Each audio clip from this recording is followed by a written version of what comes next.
This is the Money Hour with your host, Tina Mitchell, on Alternative Talk, AM 1150. Welcome back to the Money Hour with your host and mortgage expert, Tina Mitchell, right here on 1150 AM KKNW, the Saturday, July 26th show.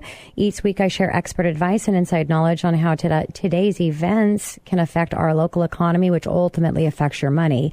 And if you're listening to my show at a different time or day, you're listening to a rebroadcast.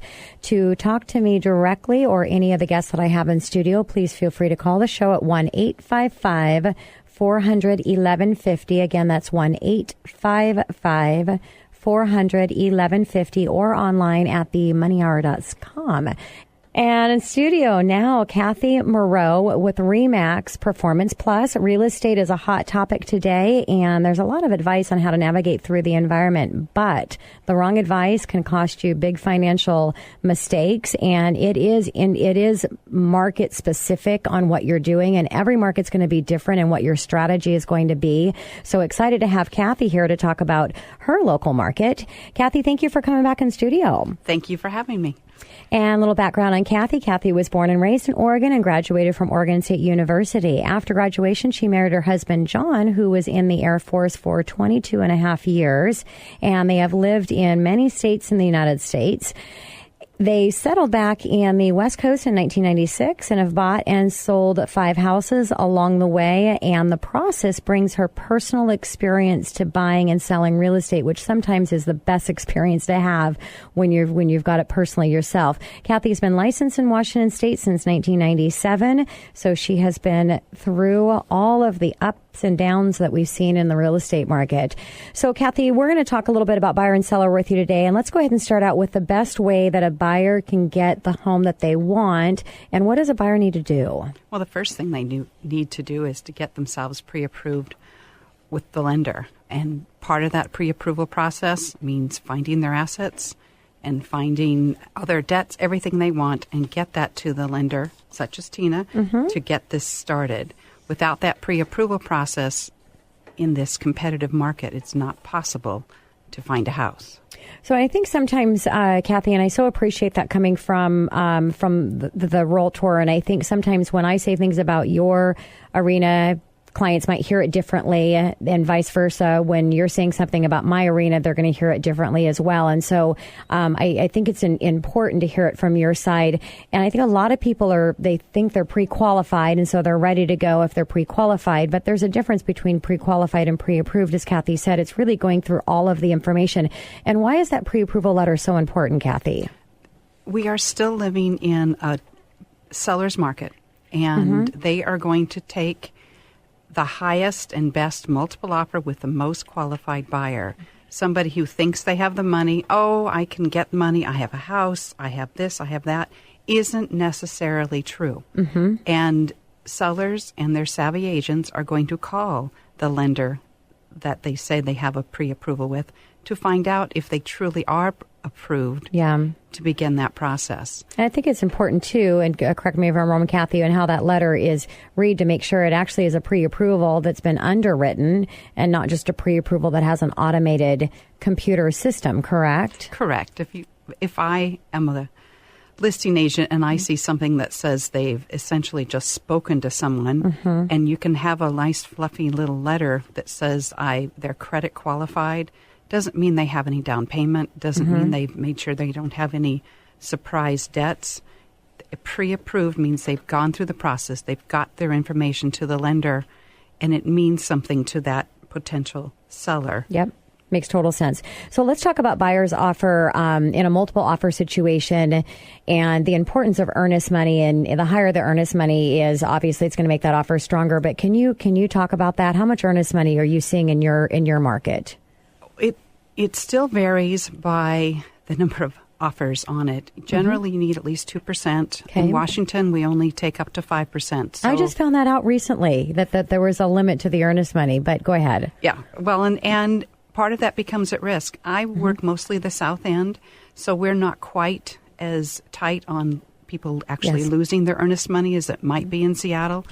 But you're really showing that you have good faith in this purchase price and your offer, that you're putting that as proof of your sincerity. Just putting $500 down, which might have flown in a buyer's market, does not fly right today. Yeah. It also means you may have to move the money as a buyer, and you may have it in savings or you may have it in the stock market, but it has to be liquid to prove to the seller that you really have the money to buy. Yeah. And again, as Kathy said, it's a good faith deposit and basically just means that it's going to be credited back towards your down payment or closing cost when the loan is at the closing stage, unless it's at risk because of contingencies. And that's why you've got to work with a good realtor to make sure that doesn't happen. So, Kathy, let's go into when presenting the offer and the closing date's important. What are you seeing in your market that buyers need to do as far as the actual closing date? The closing date, and that's part of the reason that pre-approval process is important. The guidelines, as we've all seen, are very tight. And to close in 30 days is wonderful for if it can happen.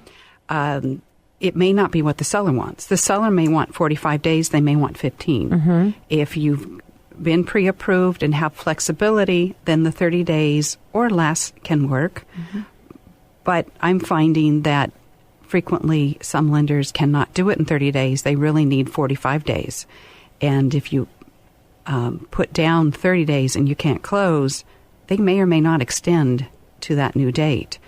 On the other side, if the seller has no place to go and they need 60 days, you need to be able to have that flexibility to let them stay a little longer so that they'll have a place to go and will be more willing to accept your offer. Yeah, and it's really great. Your realtor should be asking the questions of the seller to find out exactly what they need, because every seller is going to be different.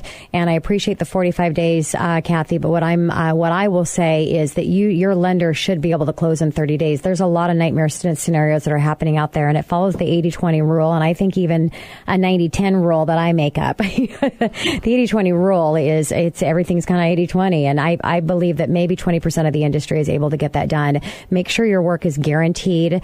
My pre-approval letter is right on the second page of the letter. It's guaranteed. And if we don't close on time within a 30-day calendar, not 30-day business day, 30-day calendar, we're going to pay the buyers $1,000 for their closing costs. And I promise you that's going to make all the difference in the world if you have that 30-day closing and the seller wants to close in a shorter period of time, as well as the fact that it has a guarantee on there, because everybody sees the second page of the pre-approval letters and knows that obviously that lender that you're working with. So make sure you have a guarantee attached to that. When presenting the offer, so we've talked about the closing date. How do you feel about waiving inspection contingencies? And I know this is going to be depending on the area and the market that you're in, but what is your advice and how are you educating your clients on that, Kathy, in your market? I personally never recommend someone waive an inspection contingency. Okay. If they want to get a pre-inspection, you need to get the seller's permission. Okay. If I'm representing the sellers, I don't necessarily want 20 people doing their pre-inspection over my house and destroying things along the way. Yes. Because it does cause more problems for the winning potential buyer. Sometimes I get contractors who are buying, and if they are perfectly comfortable that the inspection is perfect, that's fine.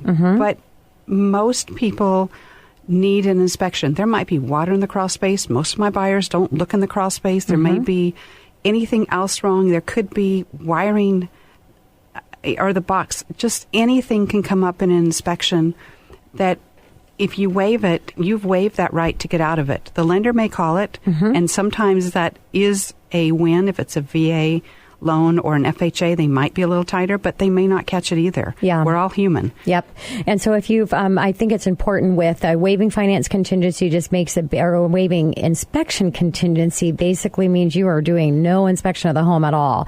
And if you heard Kathy, and not I'll repeat it because it's important, is the pre-inspection. So you're getting an inspection, but what you're doing is you're paying for that inspection, not knowing if that offer is going to come together. So you're in a multiple offer situation and you've got to budget in that you might be doing a few pre-inspections, because the reality, if you're not willing to go into an offer without an inspection contingency, your offer may just be pushed to the side, not looked at. And so how you get around that is you're paying for it up front. It's just the cost of going through and shopping for a home. Now, obviously, if you're the only offer on the table, then that's great, because better chance that you're going to get that home.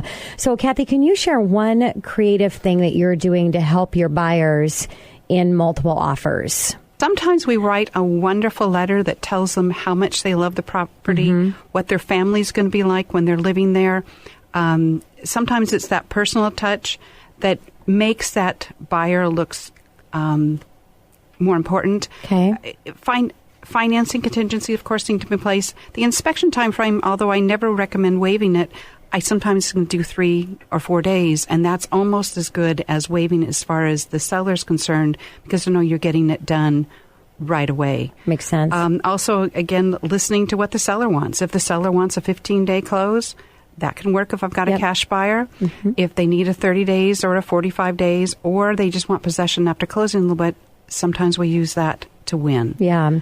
So what about, let's go ahead and shift our hats here and say that you're representing a seller because you represent buyers and sellers. And we actually have a minute left. The segment just goes so quick, and I had so many more questions I wanted to ask you, Kathy, but I'm going to let you say anything on sellers. So if you've got your seller hat on, you're helping to represent them versus the buyer.